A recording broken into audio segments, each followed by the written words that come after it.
Oh dear. Hmm. How, where, what? Oh boy.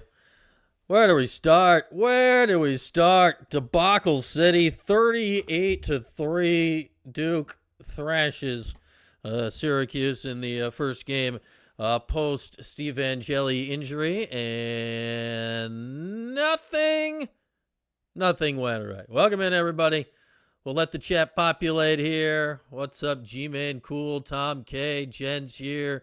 Who else is here? Scrolling up, Devin's here. I'm sure many more will join in after that one, unless they've gone off in depression for the rest of the day. But man, there's a lot to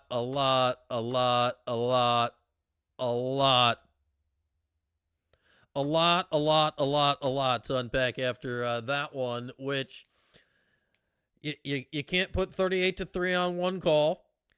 But if we did a post-game show, we didn't bitch about, all of the calls. Like, what's the point of the whole thing? Like, are we going to complain about the call that I'd say turned the momentum of the game for the absolute final time? Absolutely. That was an egregious replay blunder in multiple factors in the first half.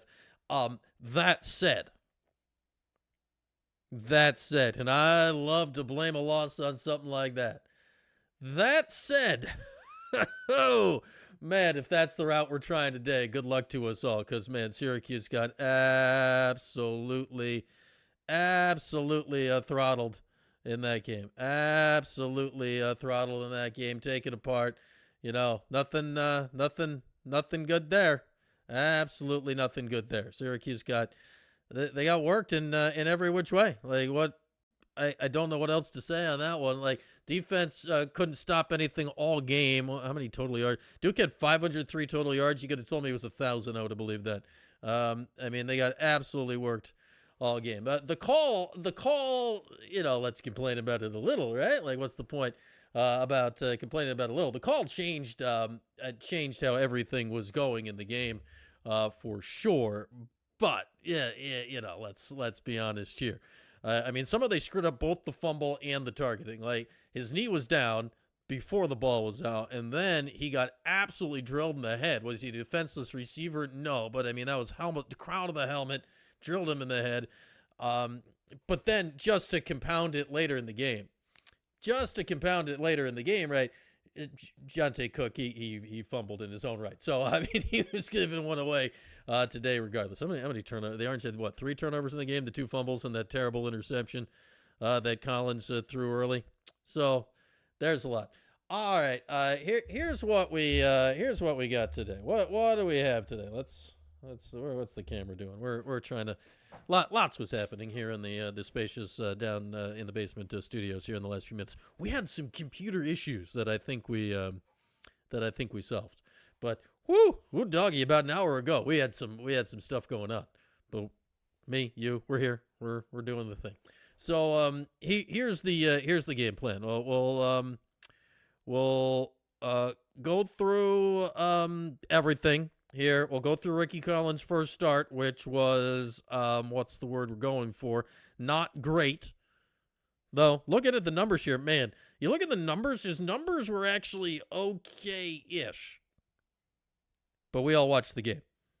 We'll get into the long-term ramifications of this year in a little bit, because the Orange play at SMU next week and then have a bye week coming up on the schedule. So that will be very interesting. I think we need to do to keep in mind. We will get you, let's give a little refresh here. We'll get you Fran Brown's press conference when it happens. It's not happening yet, so we'll keep our eye on that. If any of you are paying attention on Twitter or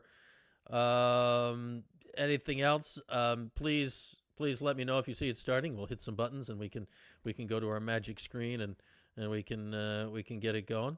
But my computer was sick over the game too. Man, it was really sick. I had to do like a full restart, reinstall a bunch of crap. It was unbelievable, and it was like, except with the computer, it was like. With a computer, it was like I had to do a 2-minute drill, but with a computer and reinstalling and downloading, it took like an hour. It was getting down to the nitty gritty. We had some we had a little sweat going on down here in the spacious basement studios to get things ready to go. And as always, we also have the link up. It is pinned. You see what is that chat? That guy that's hosting the show put up there at the top and pinned to the top. That is a link that you can use to join the show. Easiest on your phone. You hit the button, you type in your name, you put it vertical. I say, "Oh, look, somebody's on the line," and then we get you on the air. So that's the game plan for all of that good stuff. I'd show you on my phone. I don't know where I put my phone. This is where we're going right now. I got plenty of technology around me, but we're phoneless. I feel naked here. It's 2025, being phoneless for even 4 seconds. My pockets, they're empty. Where did I leave my phone? Neither here nor there. But we're here. Yeah, today's the day they should have done the sprints. Yeah, today's the day they should have done the sprints. Yeah, Tampa, Ron, you get sprinting down there, down in Tampa. You can work up a good schwitz. I don't know where to go with that. It was just so bad. Everything was bad. Like, let's go back to the beginning of the game. Let's unpack this from the start. So, no wrong answers yesterday. Who do we fire? Now, everybody, Spatch and Louise, and we can rehire a few of them for next week. But I go back to I predicted Syracuse to win. I thought Jeff Nixon would dial it up well. I don't know if this was a play calling issue. I had some issues in the first half with Yasin not getting enough carries based on, at one point, he was jumping over people, averaging 10 yards. 10 yards a carry. At some point, we're going to have to name our, logo's on the screen. Wait, let's point. There it is. Logo right there. Our Wild Birds Unlimited Big Air Player of the Game. I might just give it to Yasin for jumping over a guy. But it's one where I look at everything that happened today, and the first play of the game, Jaden Hart misfields the kickoff, brings it out 10-yard. Then, the first play of the game, all right, Ricky throws a nice pass. It's the rough in the pass to the route to the 50. You're like, okay, all right, Ricky, I see you. You got a little something going on here. But then a couple plays later, the interception, and this is, it was the one play, but in the little snippets we've seen from Collins so far, it's been my major issue with it. I don't know how well he sees the field. Because that interception, my hope is he didn't see the safety. Because if he saw the safety on that interception, honestly, that would be an even bigger problem if he saw the safety. Because, if he saw that, my assumption is he couldn't have seen the safety. He threw it right to him. If that had been one-on-one coverage on the outside, or if he had pumped or eye faked the safety to the other side of the field or something, all right, that's a throw you make. And Syracuse's receivers have been making contested catches all season long.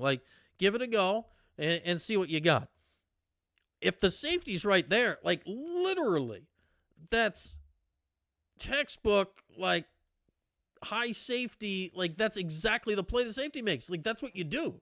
It's grade school. It's easy. That was the most blatant one, but there was just some plays where, and man, were we blessed last year again. Sorry, Kyle McCord. But man, McCord got the ball out quick. Angeli plenty physically skilled, didn't have quite as much arm talent as McCord, but boom, the ball came out quick. Last week in the Clemson game, they showed a few times snap to release, and he was 1.92, 2.1 seconds. That's humming. Collins held the ball a long time today and I don't think it's because guys necessarily weren't open. I don't think he was seeing it. First start, there's a chance to get better. You don't want to damn a guy over the first start. Think back to the first half of the Tennessee game. Angeli didn't look good. Second half, he looked better. We did not see in-game improvement in that way from Collins today. That is worrisome. It's only one game, but that is worrisome. Now, if you start, sleuthing it together here, right? You go back to the spring. Somebody mentioned it in the chat. Collins is the starter. Press conference should be going here sooner than later. It looks like, here, we'll give you a live look in at the moment of absolutely nothing. Oh, hang on. Where's the thing? Where do we go? Live. A live look-in of testing the mics inside the dome. Fran Brown and the Powerades. Hey, they did it! Orange Powerade this week! This postgame show. I take full credit for them having orange, not red Powerade this week. I take full credit for that. We launched a big complaint about that 2 weeks ago. They have orange Powerade this week. Something has gone right. Unfortunately for Syracuse, I'd rather take the overtime win in red Powerade from 2 weeks ago than getting absolutely squashed 38-3 and orange Powerade today. But they did get that right. So, yeah, to Jen's point here, that's Ricky Collins' first start since high school. He clearly has talent. He clearly has talent. The camera's flip-flopping around all over the place. He clearly has talent. But does he have it? Kyle McCord had it. Steve Angeli showed us small sample size. I think Steve was showing he had at least a little bit of it. He had some it characteristics. Plus, he was a very decisive decision maker and knew where to go with the ball. Collins, again, totally unfair. He hasn't started a game since high school. I don't know. You can tell he has arm talent. You can tell he's athletically gifted. And, again, you have nobody on the roster behind him with any playing experiences. So if you were to make a move at any point this season, you're making a move to somebody that's essentially a freshman. Luke Carney, Jakari Williams, whatever. Carney would be my pick in that situation. It's a year that has 2 bye weeks in it, so it gives you times to make that move. One of them is after next week's game, which is in Texas. Luke Carney is from Texas. There's a lot. There's going to be like, oh, man, I'm just writing the storylines out in my head right now. You know, as a Giants fan, as we all know, I've been going through it as Jackson Dart gets set to make his first career start tomorrow. But man, there's a lot of things here that are all playing into this that are just going to be fascinating to see how it goes on. Like, was the game on Ricky? To Sean's point, no. Like, the defense was god awful. They gave up 500 yards, and I lost count of how many explosive plays. They gave up a 1st and 25. A 1st and 25. They didn't even get to second down. There were touchdowns of just, like, it felt like every touchdown was at least 15, 20 yards in the game. Like, the defense was absolutely terrible today. They couldn't tackle. Didn't get stopped, so they forced, 3 punts all game? Maybe there was a 4th one late. I lost track down the stretch because it was just so hopeless at that point. But so it's not totally on Ricky, but Ricky didn't look good. It's one game, and Ricky didn't look good. The defense is bad. I said this earlier. Let's hang on. Let me grab the stats here for a quick looky-loo. Like Ricky's final numbers actually are sort of Ricky's final numbers 24-37. That's 65%. 229 yards, not earth-shattering, but not terrible.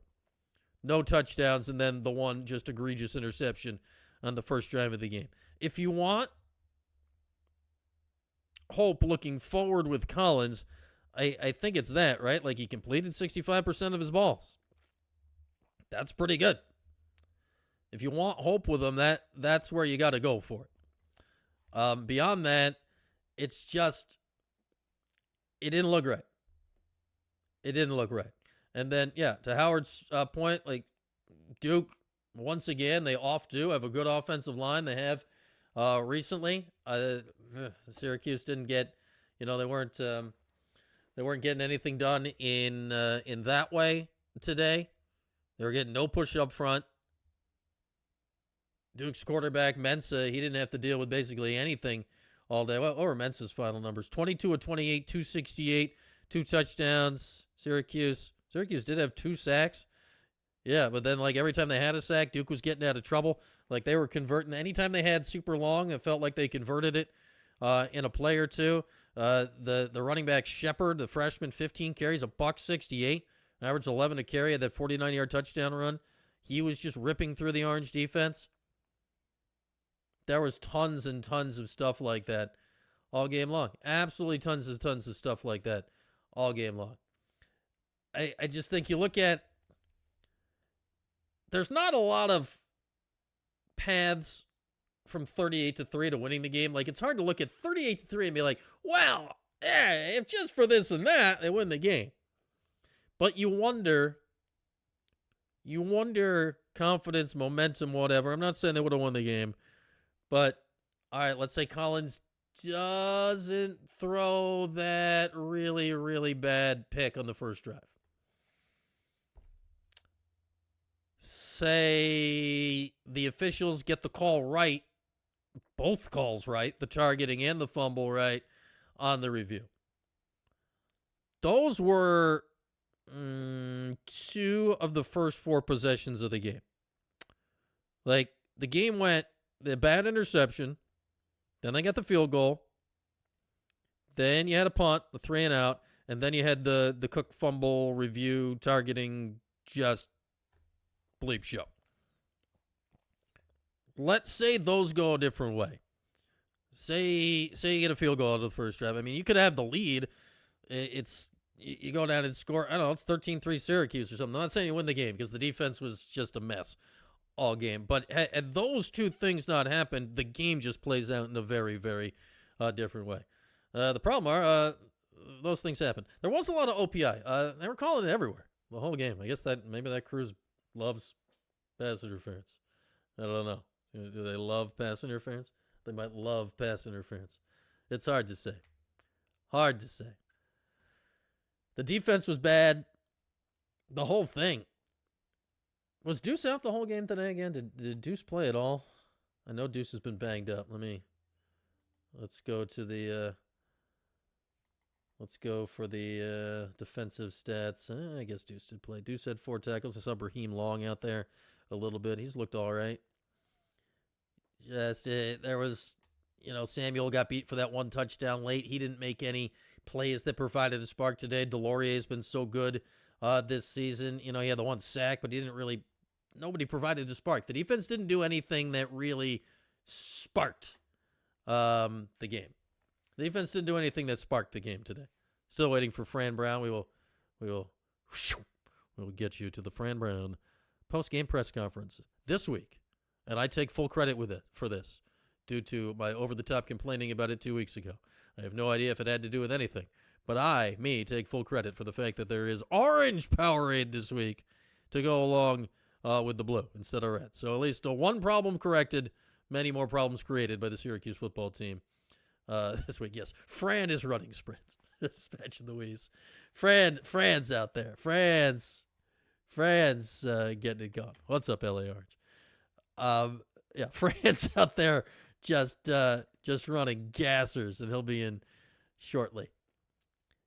And this one's tough to look at. This stat, I'll toss this stat to you guys, and a lot of this is game flow or whatever, but you got to be ready for stuff like this. But I said this before the game had gotten out of hand.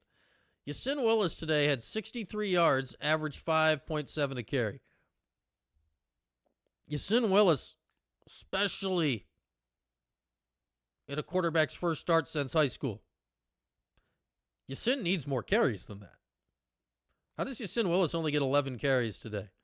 And he caught a ball or 2, did he? He had 2 catches for 7 yards. So he was targeted twice. So Yasin had 13 touches today for 70 yards. That's got to be 20, right? Like, he's got to get the ball. He's got to get the ball. He's got to get the ball. Will Fran be pissed at the presser, Ryan? No. Here's my guess of how Fran's going to frame this. He's going to frame it as Collins' first career start.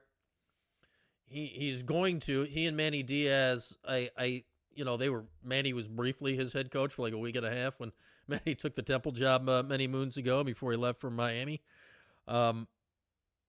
They know each other. You could tell, like, it was first play of the game, second play, whenever it was, where the Duke guy got hurt. Fran and Manny were right there chopping it up a bit. They had a nice meeting on the field. Fran is going to be very, very complimentary of Duke. And he's going to, I don't think he'll be angry. I think he will flat out say, hey, we didn't play well. We didn't play up to our standard start whatever. And then I think the way he's going to couch it a little bit is in the idea that, hey, we like Ricky, but it was his first career start. The interesting part, I think, will be if and when he is asked how he's going to handle the question of what kind of leash does Ricky have. Like, is he going to commit to Ricky for the rest of the year, health pending? It's just one game? Like, I don't know what Luke Carney's showing him in practice, but the dude was a stud in Texas high school football. I mean, at some point when you watch a game like that, like all thoughts start churning in your brain. You start Collins next week. You give him a go. The question is, if you're getting worked by SMU, the hope is you're not. But if you're not playing well down in Dallas next week, do you give the freshman a quarter? Do you give him the fourth? I don't know. You have a bye week after that. These are the thoughts that I don't think Fran's going to be quick to shove Collins aside. I think he'd like to play it out for a bit, but it's a 2 bye week season, and the first one comes after next week. So the easiest time to make switches like that are in bye weeks. You never want to go to a true freshman. There's a lot. I don't think it'll happen that early, but it's one of these things where because of where that first bye week lands in the schedule, I think there's going to be pressure. Yeah, Parents Weekend blowout loss. Let's do it. We are back to the old days, right? We are back to the old days. Sellout, blowout, loss. Sellout, blowout, loss. Yes.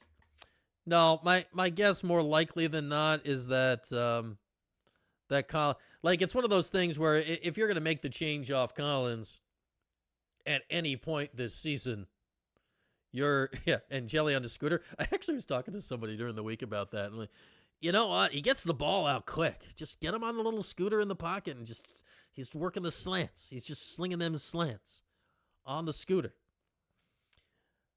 But yeah, basically, if you ever move off Collins as your starting quarterback this year, there's a 0% chance he's back on the roster next year, which in this day and age of portal and all that is something to consider. Way down the line off season, you've got your starting quarterback coming back from Achilles. Your other starting quarterback has had one bad game. There's a lot of stuff. Was it a Vespa? Yeah, get him a one of those things mall cops ride around. Get him one of them. He can lean his way into it. What's Kevin James, Paul Blart Mall Cop? Why do I know that? I've never seen the movie. What are those called? I've totally forgotten. The things you stand on, you lean, they go. Come on, Chad.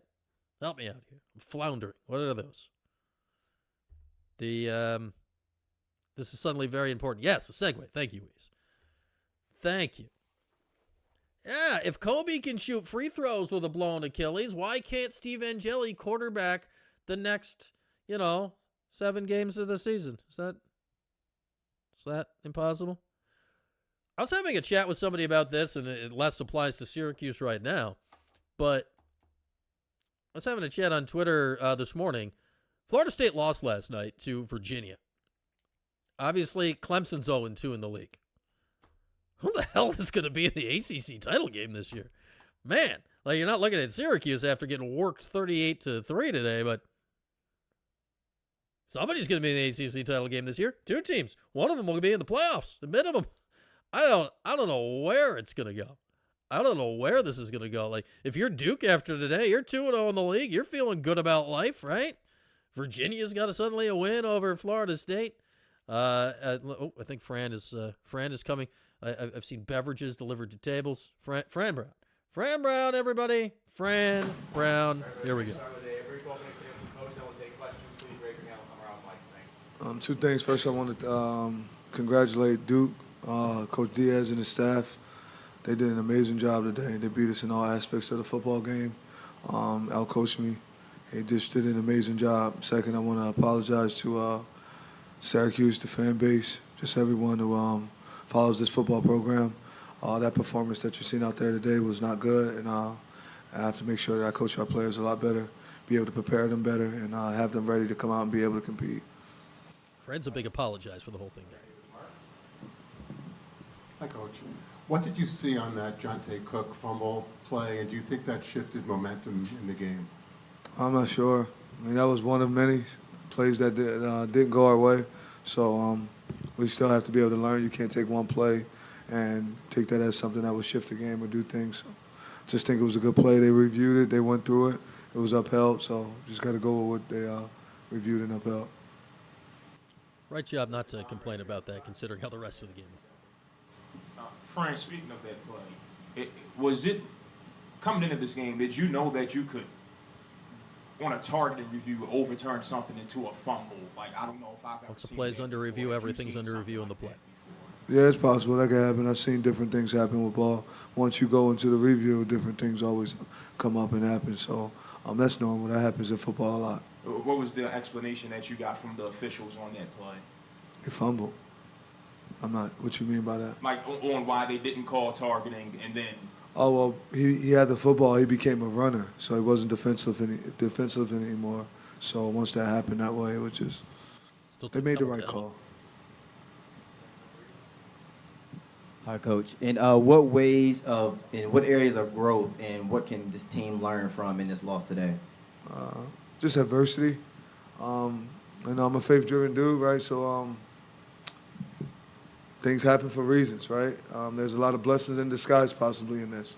I couldn't really tell you that right now, but there's a lot of adversity. You'll see people stick together. For me, when your back's against the wall, that's when some people usually are at their best. So you get an opportunity to see. It's good for our players because I would like for a lot of them to look at their phones right now and see the text log. And I want them to see the text log from last week. And then I want them to remember that and work. Just understand no matter what, you still got to work tomorrow. Still got to work tomorrow. Don't allow those things to mess you up. You got to live in the moment at all times. It's a very modern answer to that. Yeah, the blessings in disguise have yet to reveal themselves. Coach, over here. Just looking at Ricky Collins, this obviously being his first start ever collegiately. I know you didn't get into the end zone, but what were some of those takeaways and maybe some things you can build off of, knowing that this was a moment for him to step out and be the leader?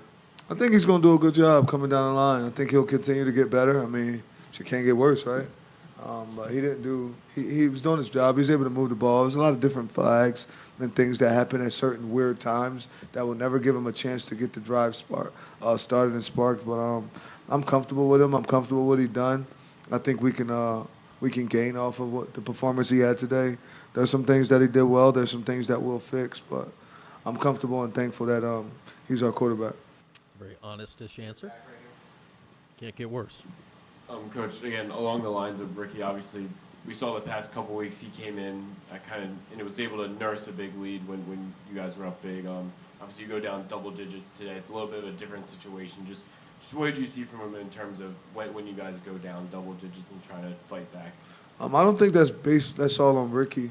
When you go down double digits and trying to fight back, I think you got to hold him to those digits and then give him a chance to go get points and score and go back and score. We didn't play complimentary football at all. I guess we did. We uncomplimented each other the entire game. So therefore, he was able to. He couldn't really get into a groove as he wanted to get into a groove. Very bad answer. Can't get worse. Fran, just going off what you said about the text there, did you have a sense they got a little too high after that game, or is that like a weekly message you send to not get too high or too low? No, I just try to focus and be in the moment and worry about that one that's coming up next. Like right now, I can't wait till the night after I go watch this tape and go through things tomorrow because SMU is really good. You don't want to beat a team and then lose to the team that you just beat because you're still worrying about that. You don't want to lose to a team and then lose to that team again the next week because you're still worrying about that. So I think you need to be able to live in the moment. And with us having a young football team, we're trying to be able to show them that and teach them that so we can keep going. Coach, over here. You talked about the offense and not playing complementary football, and I think we all can look at the fact that there was a new starting quarterback. Explain some of what happened on offense. What do you think happened on the other side of the ball, and what was Duke doing offensively that seemed to give you guys such big problems? I think it seemed like they knew what the hell we was running, right? Sorry to curse. I didn't mean to say that. But it seemed like they knew what we were doing, and not saying they were looking at our calls or anything of that nature. It's just they always had the right play. I think they just did a really good job, right? We got out-coached from that side to this side. There's some things that I should have switched up and said that I didn't do. So I think their offensive coordinator did a really good job today, and he was dialing it up the right way. He called it the right way, and everything went well for him. It was light cursing by Fran standards. Hey, Coach. So I wanted to ask you, do you have any potential concerns about like the lateral quickness on the defensive side of the ball? Because it seemed like Duke was kind of throwing outside when you guys are in man coverage and trying to force you guys into one-on-one opportunities. Do you have any concerns there? Not really. We just got to set edges.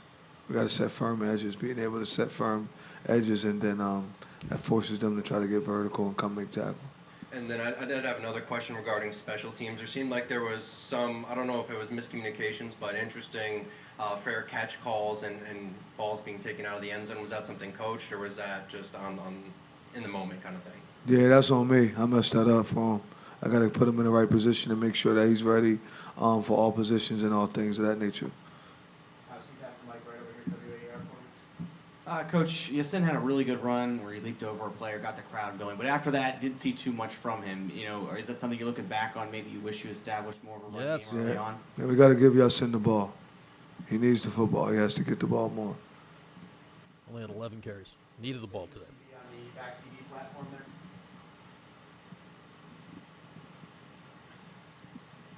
Coach, once the game was just about decided, was there any discussions to see what Jakari or Luke could do out there, and what went through the decision to just keep Ricky until the very end of the game? Ricky's our quarterback. We started the game with him. We wanted to end the game with him. So I wanted to be able to answer that question easily. Defense, what is the way you go about fixing that this week? 200 yards again for the second time this season. How do you go about fixing the run fits and, like you said earlier, sealing the edge to make sure those big explosive plays don't really happen? Guys got to make sure when you're supposed to spill, you should spill, meaning hit with the opposite arm. And then when you're supposed to box, you should box. So there was a few times where we boxed to nobody when we should have spilled, and then vice versa. So you got to be a little bit more detailed in those areas. I got to fix those areas up. Those were some of the things that I probably messed up as I went over there this week. Can't spill when you're supposed to box. It's crazy. Leverage to the linebackers. Repeat that. He say miss your tackles with leverage. Yeah. How much did that show up today? And again, like just. We gotta put our pads on people, right? I mean, we were diving at the ground and stuff like that, right? That's not how you tackle. We gotta run through contact. We just got pumped, right? We didn't play tough football, so. It shouldn't look like that. It's not good. It's not how it's supposed to look. We have to make sure that we use our shoulder pads and helmet. That's a Fran Brown answer. That is Fran Brown 100%. Fran, just looking back on last year, coming back from that Pitt game and the way that you guys were able to respond and put up, such a good month of November, what lessons did you learn from how your team responded to that you're looking to maybe replicate after suffering a loss like you did today? I gotta watch the film. Like last year was last year, this year is this year. I'm gonna do everything I can to make sure that we can have an opportunity to go out and win the next time we hit the football field. But for me to be that detailed about telling you that right now, I will be making something up, and I don't want to do that. Well, maybe last not year I knew on the Kyle field, wouldn't but play that in terms bad of how to ever. keep the team, mentally intact, what did you learn last year that you might We had Kyle McCord. want to do again this year? They'll follow me. I'm never going to quit. So my energy will always be up. That's why I'm the head football coach, so they'll follow me. I got to make sure I continue to set the tone. Very Fran. We'll go right to Christian in the second row there, starting with last two questions with him. Fran, we got to see Emmanuel Ross today make a few catches towards the end of the game. What did you see from him, and how pleased are you to get him back onto the field? He's a good player. Just want him to stay healthy. When he's healthy, he could play ball. He's physical. He could block. He could do a lot. So praying that he could stay healthy and continue to play, because he could definitely help our offense in that loaded receiver room. And then last question over here on the side of Dan. Fran, I know you said you owe an apology to Syracuse, to the city. Just how you move forward here. They had a huge high last week, got a little bit of a different week this week. Just what you can say about this city and leaning on the city as you head to the road. I'm going to just work. I'm going to make sure that I continue to work. I'm got to do the things that are needed to help us. I mean, I think football plays a major part in the city, right? So it's important that we go out and we play the right way. Whether you win, whether you lose, those things, they come and go, right? That's every game. It's 50-50. But you got to play the right way, and I want to make sure that they see what they want, what they're supposed to see. When you come to the game and you come and support like that, and you have that many fans here, there's a certain way that we're supposed to look while we're on the football field. And I don't think today was a good example. Or like last time, a little while ago, y'all said, do you get upset when people aren't all in the stands? Like, that's our job to keep them there, right? So the fact that they left, I would have probably left too if it didn't work out that way. So I just want to do what's right by them because they deserve it. All right. Off he goes. Fran Brown, not to the showers, as we know. No washing after 38-3. We'll be able to check out, I think, some of the players here briefly. I'm sure they'll all be in fine spirits. Also, link is always posted top of the chat, pinned there if you would like to join the post-game show. You take your phone. Again, I'd show you. I don't know where I put my phone. It's somewhere. Can't have gone too far. You clicky the link. It'll bring up a little thing that says, enter your name. What you do then is you enter your name and then hold your phone vertical like, and then I'll see you up here on the screen, and we'll be able to get you in to complain about that. Yes, Dan Tortora wanted to know about leaning on the city. Gotta lean on the city. All right. Oh, Ricky Collins and others are slowly and mournfully making their way up to the podium right now. This should be fun. Ricky on the left there. Deuce all the way on the right. Ricky, not the start you probably wanted. What was it that you saw from Duke's defense that led to their success today? They played really hard. All week we preached to the team that they're going to come and play hard. They wasn't going to lay down for us, and they did that. They executed what the coaches called for them to the best of their ability, and they played 100 miles per hour the whole game. What was it that you had learned from the interception and then just the game in general about where you want to go next week in terms of performance? I mean, obviously, any quarterback, you had to limit turnovers and mistakes like that. And really just not to shoot ourselves in the foot when we get going, don't kill our momentum. So that's my take on that. I know after Colgate you said that the pick allowed you to get your jitters out. Did you feel like you had a moment like that today where you were able to get the first game nervousness out, or was it just something different today? I guess I wouldn't say that. I mean, that's just a mistake that I had to learn from and get better from and build off that. For Jonte, Ricky, what did Fran you see said on that play that they first can't called get targeting and then ruled a fumble? And do you think that shifted momentum in the game after that? I mean, like, John, take it. Ultimately, it's up to the refs to make that call. You know, defender made a good play, and you know, anytime the ball changes to the other team, momentum definitely shifts. So that's what I gotta say about that.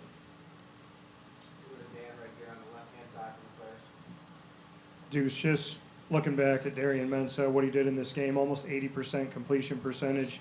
What did you see from him, and just what you can say from the defensive viewpoint of this? We just got outplayed. We didn't do our job. We didn't make the plays when they came our way. We just got to take advantage of the game plan coach put out there for us, and we just got to execute. They executed way better than us, and the scoreboard shows.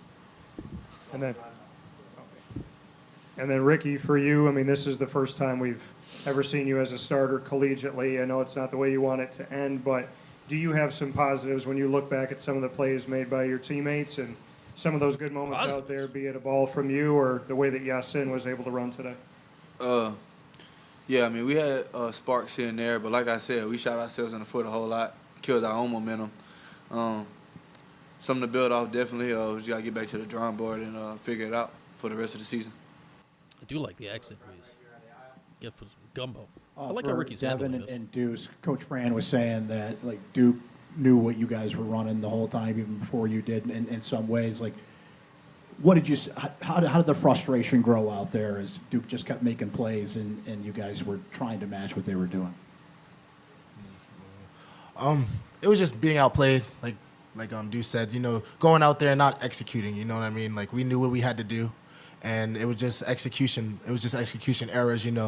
Little stuff like tackling, being in gaps, stuff like that, where you can just go and watch the film and just go see the doctor and hopefully get back this week in practice and just better those mistakes so we can be better next week. As leaders for both of you guys, like how do you set that standard? Fran said there's a certain standard you want to play no matter what the score is. How do you kind of reset that in practice this week? Just going off of what Coach Fran gives us, just going by what he says and just following him. He's the head man, so he's never going to lead us the wrong way. So why not? We're going to listen to him and get better. Those two are in their combined 13th year of college. I think their age is over 50. Ricky, when we talked to you this week, you were mentioning just getting comfortable with the ones again. How have you felt like this game, maybe moving forward, you can get that momentum going and get that kind of chemistry back with the ones? Like I said, we had sparks here and there. Obviously not enough to get the results that we wanted, but I feel like there's something to build off of, and we're gonna work our behinds off to get better outcomes for the rest of the season. So yeah. Collins is handling this well. Ricky and the rest of y'all can answer as well, but what did Coach say to y'all after a performance like this, heading into what will be a pretty big road trip next week? But what was kind of the motivation he had for y'all to move forward? We didn't play hard enough. That's not our brand of football. Y'all seen what we can do. And we know we can do. At the end of the day, we had to play harder, and we had to play team football. Offense has to complement the defense, and defense has to do the same for us. And throughout that, the whole game, we had to complement the special teams. We had to play together, and we had to play with a whole lot of passion and love for each other, not just the game. This one's for Ricky. Just what was the biggest lesson, I guess, you learned from today that you're going to take going forward? Energy, bringing energy to my team, finding ways to get guys the ball, like Jonte, so they can make plays. Because that's what they're good at. That's what we brought them here for. And playing complementary football, like I said, being able to help the defense out. Because it was 2-3 drives where they gave us the ball back and we did nothing with it. That's unacceptable on the offensive part. And complimentary football is such a 2 dumb weeks that term. you've came They got a dabo it. BYOG. Bring your own guts. Obviously today you fall down double digits. Just when you're down double digits like that, what's the pressure like? And did you sort of feel the pressure this weekend? And just walk me kind of through that. Naturally, as a competitor, as a football player, we in this to win. Don't want to lose, but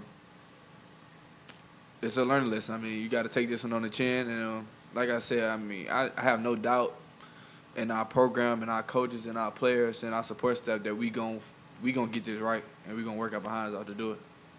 Go to Ashley and back. Ricky, this was Steve's first game and kind of his new role is trying to help you out. What sort of message did he have for you, and did he tell you anything that was kind of a helpful takeaway throughout the game?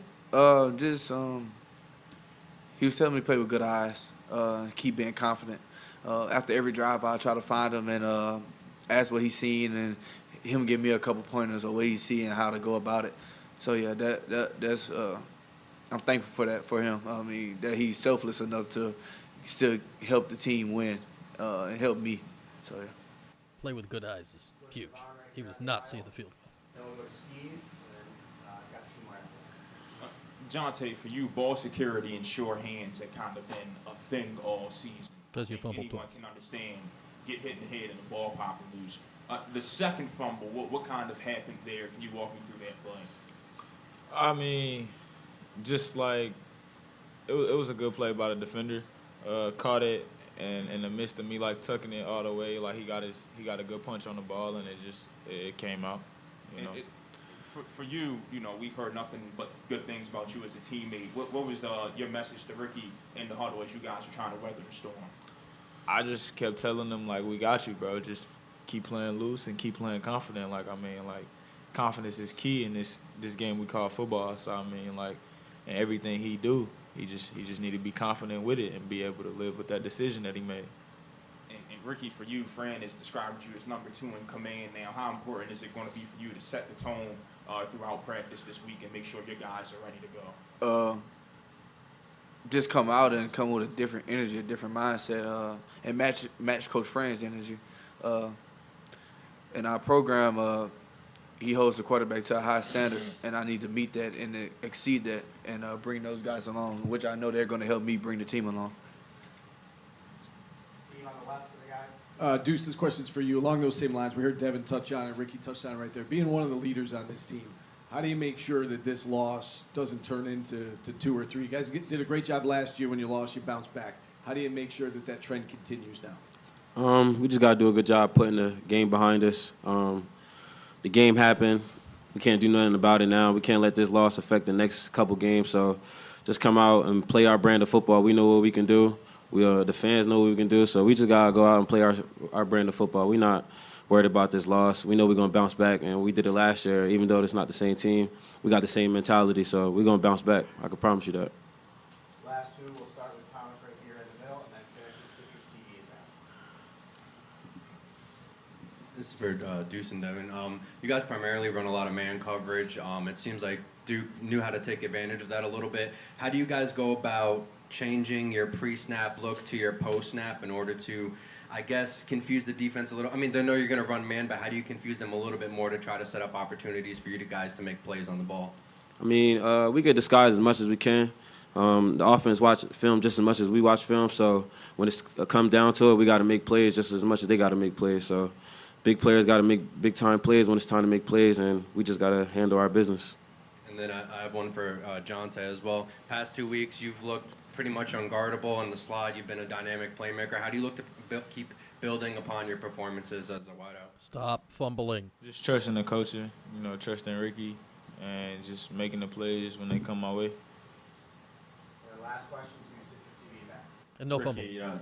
Obviously towards the end you guys had a pretty solid drive to end the game. What was the mindset on that final drive, and what kind of message does it give to the team for Fran to have you guys to still be slinging the ball towards the end of the game? We was looking to have something to build off of, get them the momentum. Like you said, I mean, it sucked that it happened at that time of the game, but we got it going, and they showed that we can do it. It's not doable. So, yeah. Thanks, guys. Thank you. All right, there he goes, Ricky Collins and others up there with David Reese, Jonte Cook, and Deuce Chestnut. But I thought Ricky handled himself. Obviously, he did not play well today. As Fran said, he couldn't have played worse. Ricky walked into that press conference. That's the first one he's ever had to deal with in that capacity as the starting quarterback.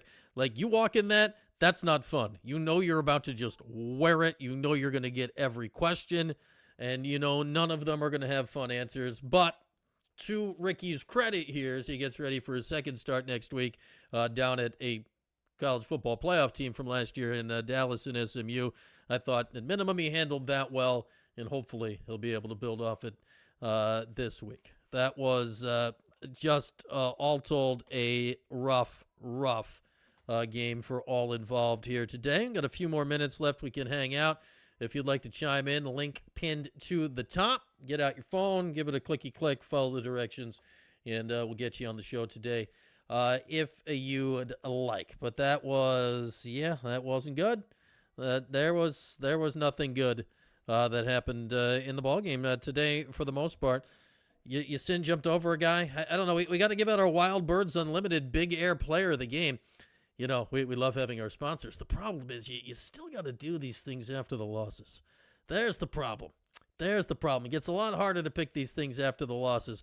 I think I'm going to give it to Yasin just for jumping over the guy. Unless anybody has objections. Because that was the big air play of the game. He jumped over a dude. And Yasin, there's a lot of physics involved with that. That's a large human being jumping over a guy. I think we're going to go Yasin Willis, our Wild Birds Unlimited Big Air Player of the game. He had 11 carries, 63 yards, and one big hurdle and a 35-yard gain there on the opening drive of the game. The only problem with his game today is they didn't give him the ball more. He's got to have the ball more. Yasin had 11 carries. Let's get our Big Air Player of the game. Let's get him 20. That dude needs the rock, especially early stages for Collins, where he hasn't shown it can all land on his shoulders yet. And that's okay. You got a freaking bowling ball at running back. Give him the ball and let him go. And for those of you who'd like to, watch some birds, big ones, small ones, they all fly about in the air, go check out Wild Birds Unlimited. They'll be open Sunday, tomorrow from 11 to 4 at Fayetteville Town Center, and of course every day throughout the week. We're gonna have some really cool stuff vis-a-vis Wild Birds coming up, starting perhaps Monday at the soonest. We've got some in-yard installations that perhaps will be going on with bird feeders that have cameras on them. Oh yeah. Are we gonna talk football into a bird feeder? Who doesn't talk football into a bird feeder? Just like everyone's doing it. So we're gonna join that. So there we are. Yasin Willis, our Wild Birds Unlimited Big Air, because birds fly, player of the game. All of the other plays of the game were less fun. That play was great though. I really liked that play. Yasin he's up there. He's just woo. Yeah, man. Jonte's got to work on the ball security, Super Cat. He's looked really sharp though. I mean, his back healthy. He limped off on that one play, but you can see the speed. He's getting open. He's a dynamic player. He would have been our Wild Birds Unlimited player of the game last week, but we had to give it to the guy that ripped his Achilles. San Diego used to have 4 bird feeder HD cameras in their yard. The problem is you're in San Diego, so they probably didn't get them at Wild Birds Unlimited in Fayetteville, though Wild Birds is a national brand, so maybe they got it at another affiliate. But we don't care. We care about our local affiliates, not you national bird people. We care about local birds, big local birds, like those freaking bald eagles in Liverpool in the Parkway. Those are fantastic. Those are big birds. We'll see what kind of birds and football we see on my backyard bird camera coming soon to a theater near you later this week. Hey, Kev, you just got home? Yeah, that wasn't fun, huh? That was not fun. Not fun at all. Again, if anyone wants to chime in, and talk about the lack of fun, the link is pinned in the top comment in the chat right now. We'll have we'll see what else we can get up to this week. We'll have Fran's Monday press conference live 1 o'clock right here, as we always do, and a full commentary over that, and a full listing of stuff throughout the week here on YouTube and on the social media. Still trying out new stuff. We're just seeing what, new formats, the whole thing. See how it works. We still have the awards. If anyone missed it, we can brag for a little bit. We got our two New York State Broadcast Association's awards hanging out on the shelf behind me for excellent interview for Jim Boeheim yelling at me, and then for outstanding coverage for me yelling about Adam Weitzman in a post-game show. So we got that going behind us here, which is a nice addition to the old. Shouldn't read Fran. I should write in an R there. It should be the Fran Cave. They should sell a Fran Cave sign. Super Cat, I would love a Fran Cave sign. Can I write? That would be hard to sneak. Can I just write an R there? I got it. Up, over. Right, I'm going the wrong way. There we are. R. Oh, it's backwards. It's like mirrored. R. There we go. That was tricky. Kevin is getting some birdseed on Monday. The Dirty Dogs. Oh, you got to watch out for those Dirty Dogs, Ryan. They just crashed the awards ceremony on Wednesday. It was uncomfortable. It was an uncomfortable moment for all of those Dirty Dogs. They hadn't been seen in like a year and a half, and they just burst in with theme music and confetti popper and a very negative sounding acceptance speech. Oh, you got to watch out for those Dirty Dogs. Those two are just despicable. Despicable humans, those two Dirty Dog wrestlers. I don't trust them, I don't like them, and I don't like dealing with them. I don't like that. Anything else we need to unpack from this game? Like that, this is one where I was trying to maintain optimism from last week. I was trying hard to maintain optimism from last week, and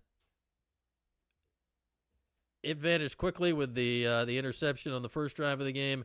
Then you had just the egregious officiating replay whatever that was when they stole the ball from Syracuse and didn't call the targeting. I get it wasn't a defensive player. It was still crown of the helmet, man. It was like, come on, you reviewed it for that, then took the ball away on something where Cook's knee was reasonably clearly down. I don't know if you can look at that and overturn it. That stuff, it all added up early. That said, when it's 38-3 and your defense gives up more than 500 yards and gets shredded for 235 on the ground and gives up 6.5 a carry, you're going to lose the game. Like, that was a bad call. This is, and I love to complain about bad calls, this is not a game that you can say they lost it because of that.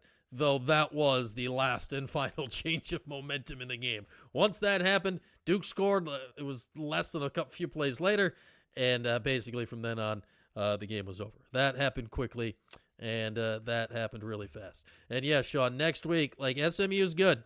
And SMU's got a lot back, especially on their offense from making the playoffs back last year.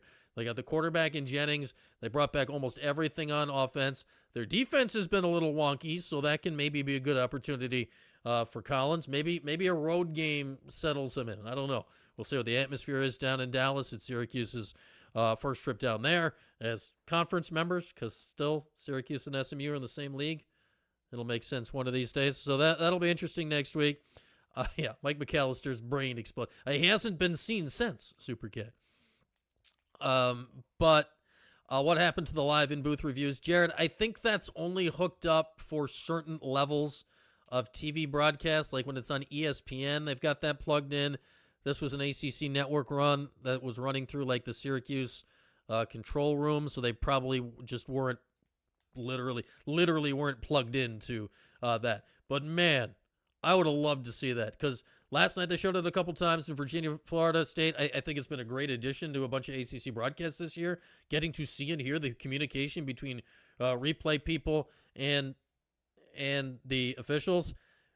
I would have loved to hear and see what was said out loud on that. How did they arrive at that decision? I don't care. Like, show me now. Like, you have it. Like, the footage must exist. Like, you were recording the replay center. The footage must exist, right?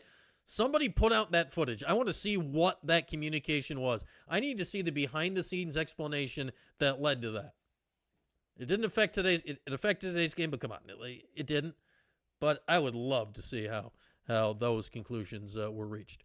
And I doubt we'll never see. Yeah, will the first Syracuse losing streak under Fran be incoming? Fran now has 5 losses all-time as Syracuse head coach. He has bounced back from all of them. Last year, they lost that weird loss to Stanford. Holy Cross was the next week. Easy bounce back. Then you got worked by Pittsburgh. Then you had the great, wild game beating Virginia Tech in the Dome. Then the next week, you had the bad loss to Boston College. But then you came back. You remember this? We were all worried. They were flying cross country. Like, how are you going to deal with the travel? They came back out, and they handled Cal. Final score shows they only won by 8. They were in full control of that game from the get-go. And then this year you lost the opener to Tennessee, and then you bounce back with the overtime win against UConn. So Fran is 4 for 4 in winning the week after a loss.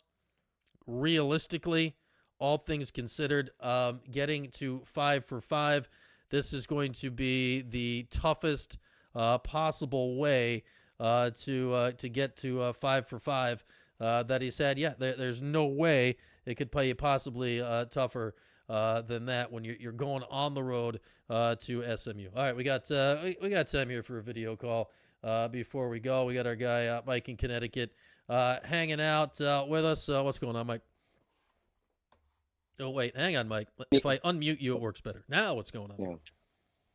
Other than the obvious, what stinks is my wife won't let me drink until like 7 o'clock because Syracuse lost. I've heard because those if are we start good. drinking now, just bad things will happen. Yeah, but that's a 0% can he's got going right there. Yeah. So the question I have for you, since you have like you got like trophies behind you, I do. What are the one question or 2 questions you would have asked in that press conference that maybe you weren't asked? You know, I think a lot of the points were hit today, especially like somebody, I think it was one of the students, essentially asked Fran why he didn't turn to another quarterback late in the game. I liked the way Fran answered that. He's like, hey, Ricky's our quarterback. And you could have pushed it a little, but once he answers it that way, like that's where you're going to get. And I kind of like the way that Collins handled everything that was tossed at him today, and I think somebody asked Fran why Willis didn't get the ball more. Like that was one. So like the few things I had in my mind is like, should Willis have gotten the ball more? How is Fran going to handle anybody mentioning a quarterback not named Ricky Collins, and how will Ricky come off himself? Those were the three main things, honestly, Mike.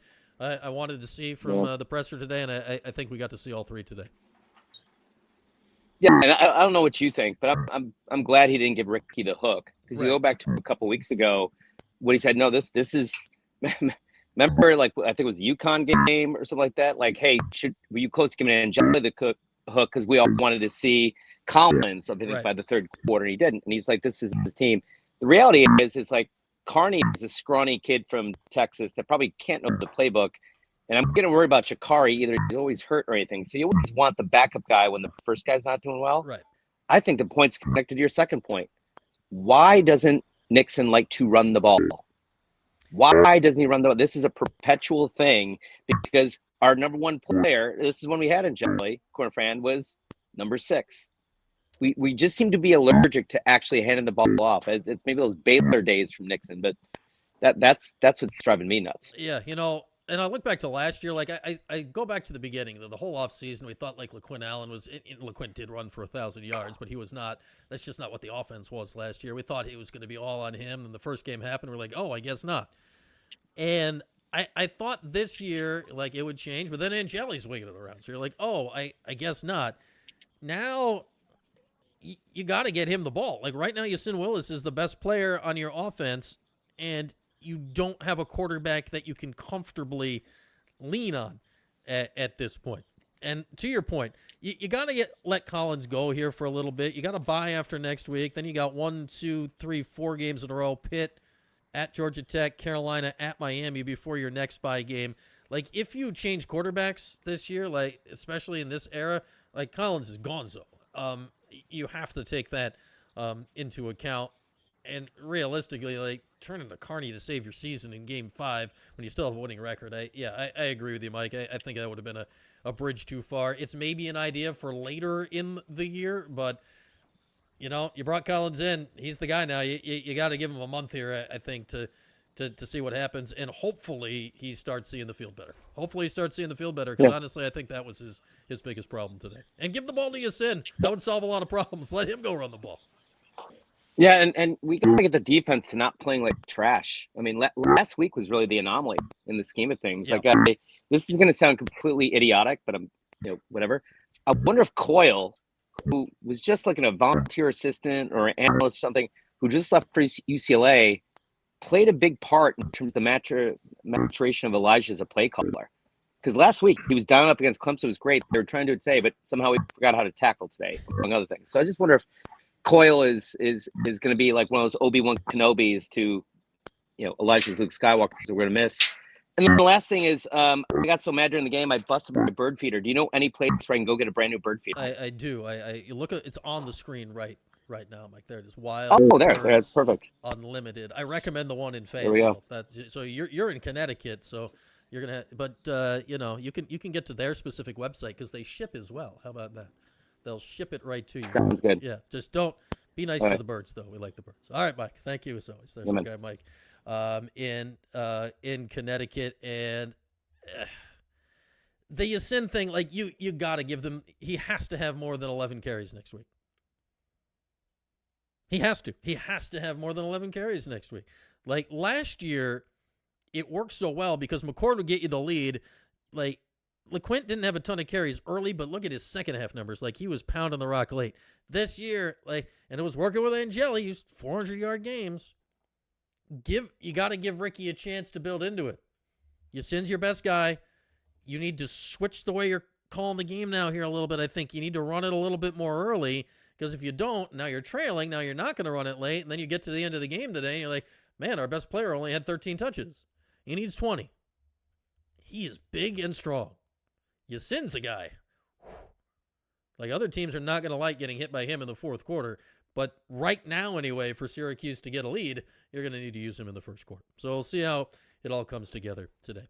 All right, there we are. I think that's going to bring us to the end of our time together today, unless anybody else in the chat has another question or two. Don't break your bird feeders. If you do, buy a new one at Wild Birds Unlimited in Fayetteville. If you're searching on the Google, make sure you, because there's a lot of wild birds, make sure you're on and you're doing a web order, of which they specialize in. Make sure you get to the Fayetteville website so our guy Matt can get it shipped out to you. With that, we'll see you on the social medias rest of the week and throughout the week. Join us at 1 o'clock on Monday. Fran Brown press conference. We'll have our live annotation of that as we always do. We'll see what other ruckus we can rustle up during the week.